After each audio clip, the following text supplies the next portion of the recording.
మీ దగ్గర ఒక 10 లక్షల రూపాయలు ఉన్నాయనుకోండి. మీరు ఆ డబ్బుని రియల్ ఎస్టేట్ లో పెట్టుబడికి యూజ్ చేస్తారా, లేక ఒక స్టార్ట్అప్ లో ఇన్వెస్ట్మెంట్ చేయడానికి యూజ్ చేస్తారా? కొందరికి సేఫ్టీ కావాలి, మరికొందరికి గ్రోత్ స్పీడ్ గా కావాలి. ఈ వీడియోలో investment on real estate and startups, ఇందులో ఏది సేఫ్, ఏది స్మార్ట్ అనేది క్లారిటీగా వివరించా. స్కిప్ చేయకుండా చివరి వరకు చూడండి. ముందుగా రియల్ ఎస్టేట్ గురించి చెప్పాలి అంటే, ఇది భూమి మీద ఉన్న ఒక నమ్మకాన్ని పెట్టుబడిగా మార్చే ఒక ప్రక్రియ. ముందుగా రియల్ ఎస్టేట్ మరియు స్టార్ట్అప్ ఇన్వెస్ట్మెంట్ గురించి మీకు అర్థమయ్యేలా ఒక ఎగ్జాంపుల్ చెప్తా వినండి. ఒక ప్రాంతంలో 2002 సంవత్సరంలో ఒక ఎకరం భూమి విలువ 50 లక్షలు మాత్రమే ఉండేది. కానీ ఇప్పుడు అదే భూమి విలువ 100 కోట్ల రూపాయలకు చేరుకుంది. ఇదే ఇంకొన్ని సంవత్సరాల్లో దాని విలువ 300 లేదా 400 కోట్లకు కూడా చేరే అవకాశం ఉంది.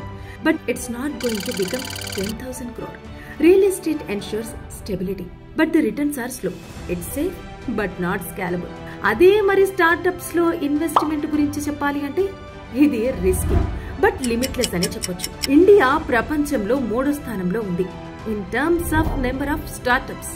Every single day, India records the highest number of new startups being added. Proper market, team మరియు టైమింగ్, ఇవి లేకపోతే ఇక్కడ 100% లాస్ అవ్వడం ఖాయం. ఇక్కడ రిస్క్ ఎక్కువ, అలాగే రివార్డు కూడా ఎక్కువే. కానీ ఒక్కటి మాత్రం నిజం, రియల్ ఎస్టేట్ అనేది స్థిరత్వాన్ని మరియు భద్రతని ఇస్తుంది.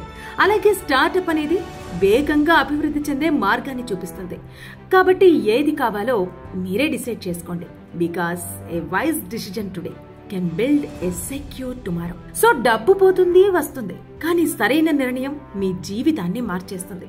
So invest smart, grow strong and choose wisely. Thank you.